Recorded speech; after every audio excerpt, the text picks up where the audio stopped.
दिल्ली के अंदर हमने सबकी बिजली मुफ्त कर दी, पंजाब के अंदर हमने सबकी बिजली मुफ्त कर दी, मध्य प्रदेश एक मौका देके देखो, आपकी भी बिजली मुफ्त कर देंगे। अरविंद केजरीवाल के वादे मध्य प्रदेश की जनता को कितना लुभाएंगे, ये तो बाद की बात है, लेकिन इन वादों का असर प्रदेश की सियासत पर जरूर दिखने वाला है, खासकर उनके वचन पत्रों पर। जाहिर है कि इस साल के अंत में चुनाव है और आम आदमी पार्टी की सक्रियता भी लगातार बढ़ रही है। केजरीवाल ने घोषणा कर दी है कि वो दिल्ली मॉडल पर एमपी में आएंगे, यानी लोक लुभावन घोषणाएं, फ्री बिजली, फ्री पानी और फ्री इलाज। ऐसे में बीजेपी और कांग्रेस दोनों को ही इनकी कार्ड निकालनी होगी और ये कोशिश कहीं न कहीं वचन पत्रों को लोक लुभावन बनाने में कसर नहीं छोड़ेगी। हालांकि बीजेपी का कहना है कि दिल्ली मॉडल तो डूब चुका है, एमपी की जनता किसी के बहकावे में नहीं आने वाली। अब आप यही जनता सब जानती है, ये चुनावी लोक लुभानी जो बातें हैं आपकी, ये दिल्ली में चल गई, दिल्ली में भी अब समाप्ति की ओर है। इसलिए मध्य प्रदेश में तो सवाल ही नहीं है। मध्य प्रदेश में भारतीय जनता पार्टी की सरकार रहेगी, यह हमें जनता पर पूर्ण विश्वास है। अगर बात कांग्रेस की करें तो पीसीसी चीफ कमलनाथ अक्सर ट्वीट कर घोषणाएं करते रहते हैं। अब उम्मीद यही है कि कांग्रेस के घोषणा पत्र में भी कुछ ऐसे ही वादे जनता से किए जाएंगे ताकि 2023 में पार्टी को फायदा मिल सके। हालांकि कांग्रेस का चुनावी घोषणाओं को लेकर क्या कहना है वो भी सुन लीजिए। जो हम कर सकते हैं वो शामिल होगा और जो जेन्युइन डिमांड्स है जनता की, जिससे हमारा विकास भी ना प्रभावित हो और लोगों में एक संतुष्टि भी रहे, हमको उस बैलेंस को देखना है।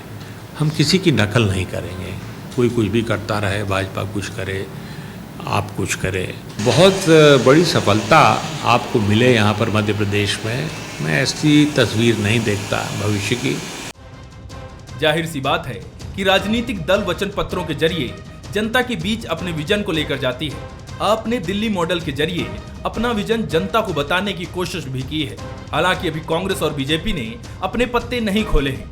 खैर, आने वाले दिनों में ये साफ हो जाएगा कि बीजेपी और कांग्रेस के वचन पत्रों में दिल्ली मॉडल का असर देखने को मिलेगा या नहीं।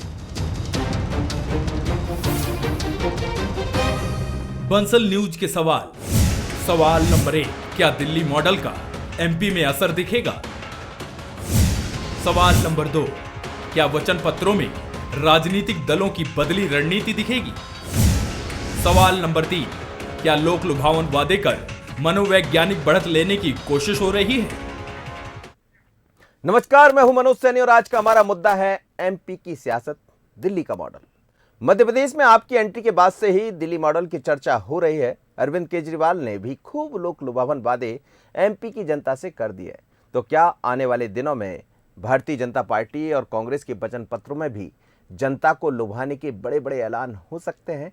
ये बड़ा सवाल है। जाहिर है 2023 की जंग में जनता को लुभाने सियासी दल कोई कोर कसर नहीं छोड़ रहे। इसलिए वचन पत्रों के जरिए सियासी पार्टियां जनता को रिझाने का काम करेगी, ये समझ आता है, लेकिन कितना कर पाएगी? क्योंकि बात होती है बिजली, पानी, सड़क। अब इन मुद्दों से अलग हटकर दिल्ली में तो हमने देखा कि बस भी फ्री कर दी है केजरीवाल ने।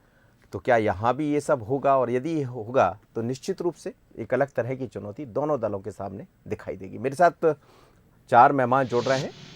दिनेश राय जी है, भारतीय जनता पार्टी के विधायक, सीनियर लीडर, बहुत स्वागत है आपका। राकेश माबाई जी है, कांग्रेस के युवा विधायक, आपका भी बहुत स्वागत है। और पंकज सिंह है, आपके नेता, और साथ ही हमारे न्यूज हेड भी जुड़ेंगे, तो मैं उनसे भी आपका परिचय कराऊंगा। सबसे पहले दिनेश जी, सरकार आपकी है मध्य प्रदेश में, भारतीय जनता पार्टी की सरकार है। दिल्ली में भी आपकी सरकार रहा करती थी, लेकिन आपकी ना होते हुए अब वहाँ आपकी सरकार है। मतलब आपका मतलब मेरा केजरीवाल साहब की सरकार है, पंजाब में केजरीवाल की सरकार है। और जब सरकार बनाने की तरफ ये पार्टियां बढ़ी, खासकर आप पार्टी बढ़ी, तो फिर वहाँ बिजली फ्री थी, पानी फ्री था, बस फ्री है। तो आने वाले दिनों में आपको भी अपने वचन पत्र, घोषणा पत्र के बारे में सोचना पड़ेगा। देखिए, मध्य प्रदेश का जो कल्चर है, जो यहाँ का मतदाताओं का मन है, वो कांग्रेस हुआ, बीजेपी अभी इस तरफ है। और आपने देखा कोई भी तीसरी पार्टी आई जो मध्य प्रदेश में चल नहीं पाई। हम भी वही हर्ष से आप पार्टी का देखते हैं। आपने जैसे वचन पत्र बोला, घोषणा पत्र बोला, हम तो जो कहते हैं आप पार्टी है तो कसम पत्र भी जारी कर दें, कोई कम नहीं है। आपने फ्री में बांट बांट कर, हम कहते हैं आप में बिजली फ्री बोलते, स्कूल फ्री बोलते, तो इन तमाम चीज़ों को तो मध्य प्रदेश के हर विभागों में, शासकीय विभागों में वैसे भी इनमें छूटे हैं। उसके बाद अगर ये इस तरीके का लेके आएंगे माहौल तो मध्य प्रदेश सरकार नहीं मानेगी, जनता नहीं मानेगी, क्योंकि आज हमारी जनता को फ्री में भी तो अनाज दे रहे हैं, लेकिन कहीं भारतीय जनता पार्टी इस बात का डोंडरा नहीं पीट रहा कि मैं फ्री में अनाज हम गरीबों को बांट रहे हैं, हम फ्री में लोगों को प्रधानमंत्री आवास दे रहे हैं, हम फ्री में लाडली लक्ष्मी योजना चला रहे हैं, लाडली बहना योजना नहीं ला दिए। तो ये इस तरीके का डोंडा पीटा नहीं है, ये तो सिर्फ फ्री में, सिर्फ सब जनता का पैसे को ही फ्री में बांट कर बाकी बड़े डेवलपमेंट को रोकने का काम करते हैं। मैं नहीं समझता आप पार्टी मध्य प्रदेश में कोई असर डाल पाएगी। जी राकेश जी, ये चुनौती तो आपके सामने भी होगी। देखिए, मैं आपको बताऊं, ये तो सारा देश जानता है, मध्य प्रदेश भी जान जाएगा कि आप पार्टी बीजेपी की बी टीम है, और क्योंकि उसी अनुसार वो काम करती है और कहीं ना कहीं बीजेपी पीछे उसके साथ लगी हुई है। पर निश्चित तौर पर मुरैना मध्य प्रदेश में दो पार्टियों का है, चाहे वो कांग्रेस हो चाहे बीजेपी हो। इसके अलावा बीएसपी ने कुछ समय तक यहाँ पैर पसारने की कोशिश भी की, लेकिन आज देखिए बीएसपी बिल्कुल जीरो पे है, क्योंकि राष्ट्रीय पार्टी को पसंद करती है मध्य प्रदेश की जनता और राष्ट्रीय पार्टी से वो अलग नहीं जाना चाहती है। तो मैं समझता हूँ कि आम आदमी पार्टी का मध्य प्रदेश में कुछ असर नहीं होगा, थोड़ा बहुत कहीं असर होगा तो दिल्ली की तर्ज पर शहर में थोड़ा बहुत कहीं हो जाए तो हो जाए, बकाया नहीं हो पाया। जिस प्रकार से उपचुनाव में भी 2020 में इनके प्रत्याशी उतरे थे, 500 700 वोट मिले थे उनको, मैं आपको बताऊं।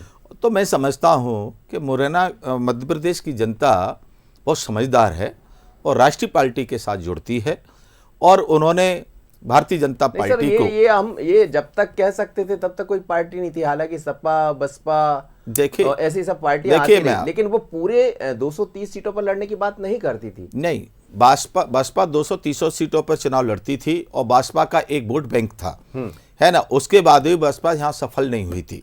यहाँ सफल राष्ट्रीय पार्टी होगी, और राष्ट्रीय पार्टी भारतीय जनता पार्टी से मध्य प्रदेश की जनता का मोह भंग हो चुका है, क्योंकि उनको 20 वर्ष होने जा रहे हैं, और निश्चित तौर पर वो कांग्रेस की तरफ मध्य प्रदेश की जनता देख रही है जी। क्योंकि पिछले 2018 के चुनाव में आदरणीय कमलनाथ जी को कांग्रेस को मैंडेट दिया था मध्य प्रदेश की जनता में, लेकिन आपको मालूम है धन और बल के आधार पर इस सरकार को गिराया गया था। तो कहीं ना कहीं मध्य प्रदेश की जनता में ये चुमन है कि एक बार कमलनाथ जी के नेतृत्व में कांग्रेस की सरकार बने और उनका पूरा 5 वर्ष का कार्यकाल देखा जाए। जी पंकज जी, आप लोग जब भी आते, जहां भी जाते, तो आप कहते हैं बिजली फ्री दे देंगे, पानी फ्री कर देंगे। केजरीवाल साहब यहाँ भी बोल रहे थे तो वो इसी तरह की बात कर रहे थे, लेकिन आप देखिए दोनों में बहुत फर्क है। हम पंजाब जाते हैं तो वहाँ की राजनीति बहुत अलग रहा करती थी, दिल्ली की तरफ देखते हैं तो दिल्ली एक बहुत अलग तरह का राज्य इसको कहा जा सकता है। पर मध्य प्रदेश की तरफ आप जैसे ही आते हैं तो यहाँ ग्रामीण परिवेश है, जातिगत समीकरणों को आधार यहाँ माना जाता है, तमाम तरह की चीज़ें दिखाई देती। और फिर बड़ी बात यह है कि ये सब फ्री यहाँ कैसे कर पाएंगे यदि आपने दिल्ली में किया है, पंजाब में किया जैसा आप कह रहे हैं, तो यहाँ की क्या होगी तैयारी, किस तरह से इसको लेकर एक कोई आपकी रणनीति तैयार होगी? मनोज जी, मैं शुरू करूंगा इस बात से जो आरोप लगते हैं फ्री का। दो चीज़ें मैं बताना चाहूँगा। पहली चीज़ कि अरविंद केजरीवाल जी को ये लोग ऐसे प्रस्तुत करते हैं कि उनको बजट की समझ नहीं है। ये फ्री की बात करके कि सरकार का नुकसान हो रहा है, ये बातें करते हैं। वो इनकम टैक्स कमिश्नर रहे हैं, बजट समझते हैं, इस पार्टी में भी पढ़े लिखे लोग हैं। दूसरी बात, आम आदमी पार्टी का मैं एक मॉडल ज़रूर रखना चाहूँगा। ये देश संविधान जो हमें कहता है कि लोक कल्याणकारी सरकार है और इस सरकार का दायित्व तो बनता है कि जो जनता की बुनियादी ज़रूरतें उन्हें उपलब्ध कराए। बजट जो होता है, जनता भाई हर चीज़ में टैक्स देती है, छोटे से छोटे चीज़ों से लेकर बड़े तक का। साबुन की वो खरीदने जाएं या कपड़ा खरीदने जाएं, कुछ भी टैक्स देते हैं। उसी टैक्स के पैसे से हमारा दायित्व बनता है कि हम लोगों को बुनियादी सुविधाएं दें। आज बुनियादी सुविधाएं रोटी कपड़ा मकान बस नहीं रह गया है, उसमें शिक्षा, स्वास्थ्य, बिजली, पानी भी है। हम समझते हैं। तो हर नागरिक को हम अगर उपलब्ध कराते हैं तो इसमें बुराई क्या है। आप यहाँ विधायक बैठे हैं दो दो, तो अगर विधायक को बिजली फ्री मिले तो अच्छी चीज़ है। आम नागरिक को, किसान को बिजली फ्री मिल जाए, उसको झुग्गी झोपड़ी वाले को फ्री मिल जाए तो उसमें परेशानी होने लगती है। और हम बिजली फ्री देते हैं, हम शिक्षा फ्री देते हैं, स्वास्थ्य सुविधाएं फ्री देते हैं, माताएं बहनों की यात्रा फ्री करते हैं। ये सब करने के बाद भी अगर दिल्ली का बजट, सीएजी ने ऑडिट करके बताया जी 30,000 करोड़ का बजट जो अरविंद केजरीवाल जी को मिला था, आज 75,800 करोड़ का हो गया। एकमात्र देश की सरकार जो फायदे के बजट पे चलती है। अब वहीं मध्य प्रदेश में जो बजट है वो भले 3,14,000 करोड़ का है, पर 4 लाख करोड़ के घाटे पे है। ठीक है। प्रत्येक नागरिक पे 47,000 रुपए का कर्जा है। तो कम से कम ये आरोप कि आम आदमी पार्टी को बजट की समझ नहीं है, ये तो अब जनता समझ चुकी है। बात ये साथी भी कर रहे थे राकेश जी कि यहाँ तो राष्ट्रीय पार्टियां चलती हैं। आपकी जानकारी में बता दूं, अब आम आदमी पार्टी भी राष्ट्रीय पार्टी बन गई है। आम आदमी पार्टी को हल्के में लेना इस तरीके से भी अच्छी बात है कि आप छोटा समझें, हम तो जनता के लिए हमेशा छोटे रहते हैं। जी जी। तो वो तो हल्के में बिल्कुल नहीं लेती, बीजेपी और कांग्रेस नहीं, अभी बातें शरद जी बातें आ रही थी तो मैं उस पर कंप्लीट कर देता हूं कि हमारा उद्देश्य है कि हम लोगों को, जो आज़ादी के 75 वर्षों बाद भी अगर मध्य प्रदेश में हम बैठे हैं, 10,000 गाँवों में, 54,000 गाँवों में से 10,000 गाँवों में पीने का पानी नहीं पहुंचा पाए हम। अभी भी स्कूलों में शिक्षक नहीं है, लोगों को, कर्मचारियों को ठीक से वेतन नहीं दे पा रहे हैं, युवाओं को रोजगार नहीं दे पा रहे हैं।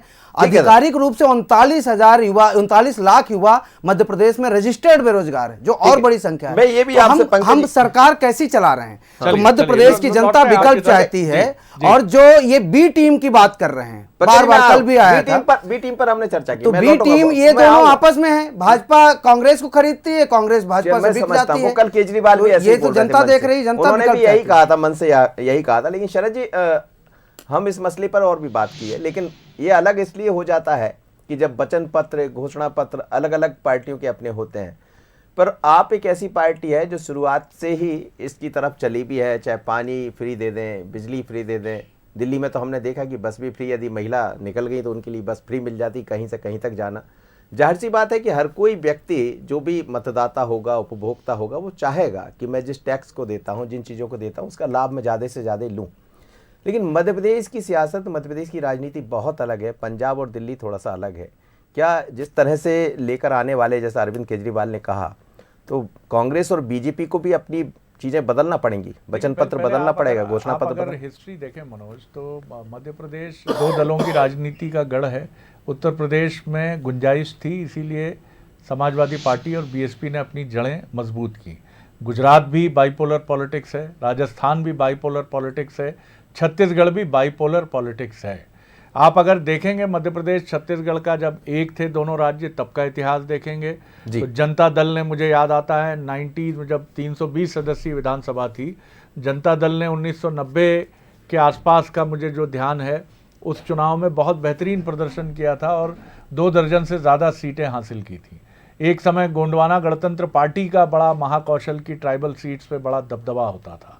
लेकिन दिल्ली छोटा राज्य है, छत्तीसगढ़ छोटा राज्य है, इसलिए स्वर्गीय अजीत जोगी जी जब राजनीति में सक्रिय रहे तो उनके रहते उनकी पार्टी एक ताकत बनी।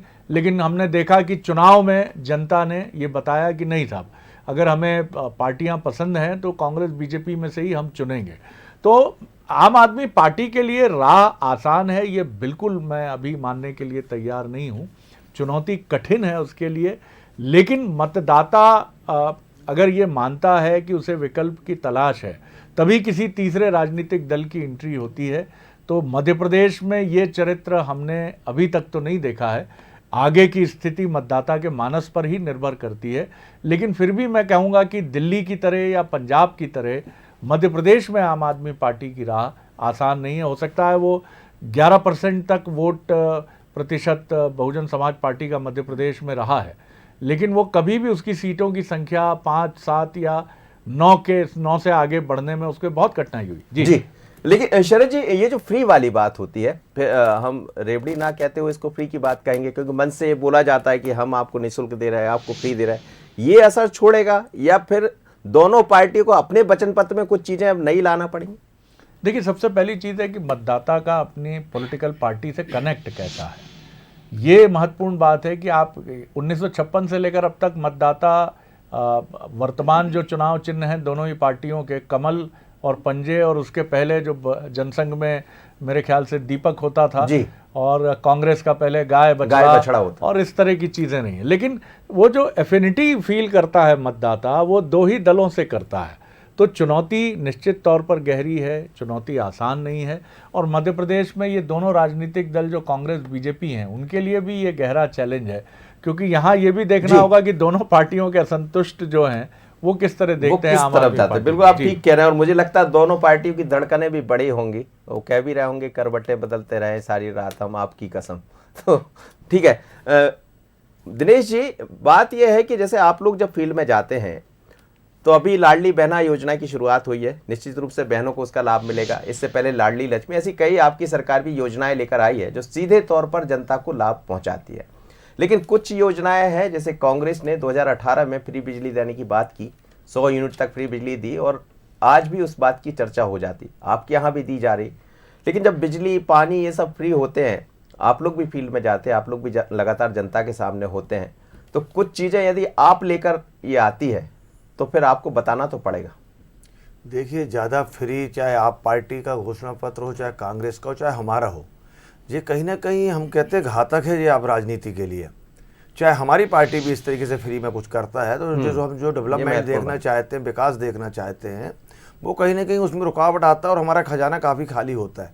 चुनाव जीतने के लिए आप घोषणाएं कर दिए कि आप 2 लाख तक कर्ज माफ़ी कर देंगे, आपने कह दिया कि हम फ्री में बिजली देंगे, हम फ्री में पानी देंगे, लेकिन ये सब चीज़ें फ्री करते करते हम भी समझते हैं हम भी कुछ योजनाओं को फ्री में दे रहे हैं कि अनाज हम फ्री में वितरण कर रहे हैं, हम भी प्रधानमंत्री आवास दे रहे हैं, लेकिन कहीं ना कहीं उन योजनाओं को हम महत्व मानते हैं कि प्रधानमंत्री आवास कोई फ्री में इस बात के लिए नहीं है, वो तो एक कुछ अंश सरकार दे रही है कि ग्रामीण क्षेत्र में 1.5 लाख और 2.5 लाख शहरी क्षेत्र में वाकई वहाँ का खुद उपभोक्ता खुद अपना और राशि लगा के बनाए। इसी प्रकार ये फ्री करने के बाद ये एक प्रकार से लोभ है, आप चुनाव तो जीत जाएंगे लेकिन कहीं ना कहीं बड़े डेवलपमेंट को लेकर पीछे हो जाएंगे। नहीं होना चाहिए। नहीं, मैं भी चाहता हूँ कि इस तरीके से फ्री करना बेहतर नहीं होगा, लेकिन जो आवश्यकता है, जो गरीब है, जिसको आवश्यकता है, उसको तो आप फ्री करिए। आप फ्री हर चीज़ों को कर दोगे तो कर्ज में वैसे ही लद रहे हैं और कर्ज में लदते चले जाएंगे, फिर कैसे आप इस प्रदेश का विकास होगा? कहाँ से आप डॉक्टर लाओगे, कहाँ से स्कूल बनाओगे, कहाँ से शिक्षा दोगे? आप कहीं ना कहीं हम पीछे होंगे। अब मैं बात मानता हूँ, आप पार्टी आ रही है, उसको हम स्वागत करते हैं। कुछ लोग जीत सकते हैं भाई, निर्दलीय हम भी जीत के आए थे पिछले बार भाई, विकल्प के रूप में आ सकते हैं हमारे, अगर कैंडिडेट कोई किसी दोनों पार्टियों को ठीक नहीं है उसमें जीत सकते हैं। लेकिन 230 सीटों में जब नहीं मानता है कि आप वहां से बढ़त बना लें और सरकार बनाने की कोई बात कर लें, आप तो सिर्फ एक ये तो समझ ही आएगा जब वो आ जाएंगे। करना चाहते हो, जनता के हाथ में है, इसमें दो मत नहीं। जनता अगर निर्णय लेगी वो जनता का जनाधार है। राकेश भाई, आप क्या दिनेश राय जी की बात से इत्तेफाक रखते हैं कि फ्री में ना दिया जाए? मेरा ये कहना है कि चूंकि आज हालत ये है कि 39 लाख युवा बेरोजगार है और वर्तमान सरकार ने 1 लाख युवाओं को नौकरी की बात की है, 38 लाख कहाँ जाएगा? तो जिस प्रकार से जो ज़रूरतमंद हैं, निश्चित तौर पर गरीबी रेखा में भी है, गरीबी रेखा से हटके नॉर्मल भी है, तो उनके लिए सरकार जब वो चुनते हैं तो वो सरकार से बड़ी आशा उम्मीद रखते हैं कि ये सरकार हमारे लिए कुछ ऐसा करे जो हमारा पालन पोषण और हमारा घर परिवार चले, उसमें ये सहयोगी रहे। तो निश्चित तौर पर सरकारों को योजना तो देनी पड़ेगी, पर इस प्रकार से नहीं है कि बिल्कुल इतनी बड़ी झूठ जिसके ऊपर पूरा नहीं कर पाए, तो ये संभव नहीं है। ऑलरेडी आज की सरकार को मध्य प्रदेश की जनता ऑलरेडी टैक्स दे रही है, जिस प्रकार के टैक्स है उसको पूरा भर रही है। उसके बाद भी मध्य प्रदेश सरकार पर 3.5 लाख करोड़ रुपए का कर्जा है और हर बार उनको कर्जा लेना पड़ता है, हर बार प्रतिवर्ष लेना वो तो जब आपकी तो कैसे आखिर जो गांव की कहावत है ना, धूर में लठ, तो ये कैसे हो सकता है कि सारी चीज हम फ्री कर देंगे? पंकज जी आपके पास कुछ है, उसका कुछ आधार तैयार किया आपने? यदि केजरीवाल मन से बोल रहे हैं कि मध्य प्रदेश आएंगे तो हम ऐसा कर देंगे, तो निश्चित रूप से आपने कुछ किया होगा। बिल्कुल मनोज जी, हम लोग बजट समझते हैं क्या कर्जा है, उस कर्जे को कैसे दूर करना है, उस बजट में हम कैसे रोजगार देंगे, शिक्षा को कैसे ठीक करेंगे, स्वास्थ्य सुविधाएं कैसे देंगे, पानी कैसे पहुंचाएंगे, हम समझते हैं और उसी आधार पे बात करते हैं।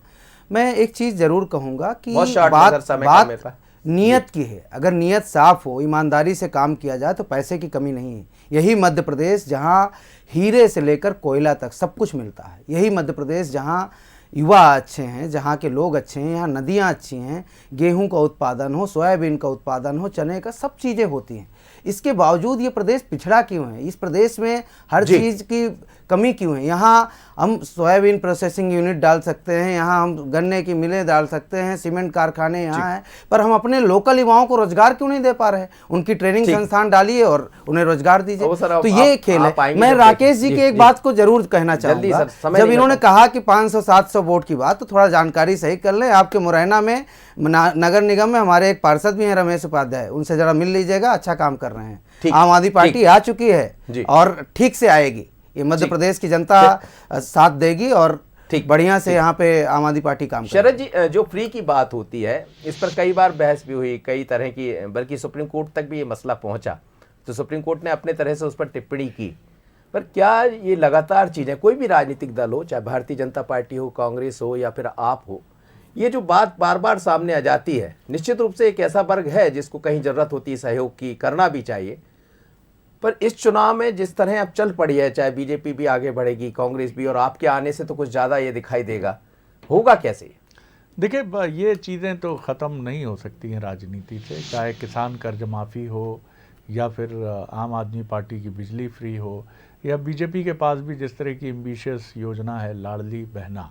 आखिर समाज का वो वर्ग, वो वंचित वर्ग जो चाहता है अपने राजनीतिक दल से कि उसके लिए उसके पास ऑफरिंग के लिए कुछ हो। इस समय सारे कर्मचारी संगठन लामबंद हो जाते हैं चुनाव के 1 साल पहले। तमाम वो संगठन जिनको उम्मीद रहती है उनकी मांगें पूरी होंगी, व्यापारिक संगठन है वो सब, ये लोकतंत्र का एक उत्सव है।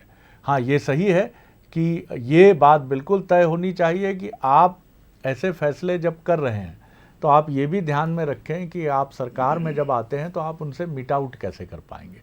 ये मुझे लगता है सबसे महत्वपूर्ण चीज़ है, और इसको अगर आपने नहीं किया तो ये उस राज्य के साथ भी एक अपराध है और देश के साथ भी एक अपराध है, वो नहीं होना चाहिए। दिनेश जी ज़रूर कंक्लूड, क्योंकि मुझे लग रहा था कुछ कहना चाह रहे थे, बहुत कम समय है सर, 30 सेकंड में आप अपनी बात कहिए दिनेश जी। देखिए, सुख, शांति, समृद्धि और सम्मान हमारे अगर प्रदेश में मिलेगा तो वो भारतीय जनता पार्टी से मिलेगा। आज जो रोडों का जाल बिछा है, और मैं कहता हूँ आप नौकरी की बात कर रहे हैं, कितने लोगों को रोजगार दिया जा रहा है, कितनी योजनाएं चलाई जा रही है। आप नौकरी, मतलब मैं तो मानता हूँ, मेरी जो भाषा में है, मैं अपना व्यक्तिगत बोलता हूँ, आप नौकर क्यों बनना चाहते हो? मालिक बनो, आप नौकरी देने वाले हो। इतनी योजनाएं चल रही, स्ट्रीट वेंडर से स्टार्ट होती है, करोड़ों तक के आपको लोन की व्यवस्था है, तो आप खुद अपना व्यवसाय डालें। अभी 1 लाख लोगों की नौकरी आ रही, मैं तो कहता हूँ अभी 1.25 करोड़ करीब तो अभी लोगों को रोजगार मिल चुका है हमारे योजनाओं के द्वारा। आप पहले अपने आंकड़े दुरुस्त कर ले, हमारे प्रतिनिधियों से मेरा आग्रह करता हूं। जी, चलिए, निश्चित रूप से, और ये एक बड़ा मुद्दा है कि आखिर तीनों दल 2023 के चुनाव में क्या लेकर आएंगे जनता के सामने। वादे दावे सभी करते हैं, पर क्या इस बार वो सब बदले से नजर आएंगे? आप चारों मेहमानों का बहुत धन्यवाद, दिनेश राय जी, राकेश मवई जी, पंकज जी, शरद जी। लेकिन मध्य प्रदेश में आपकी एंट्री होने जा रही है, जैसा केजरीवाल ने कहा है, और ये भी दावा है कि करीब 230 सीटों पर लड़ने का वो मन बना रहे हैं।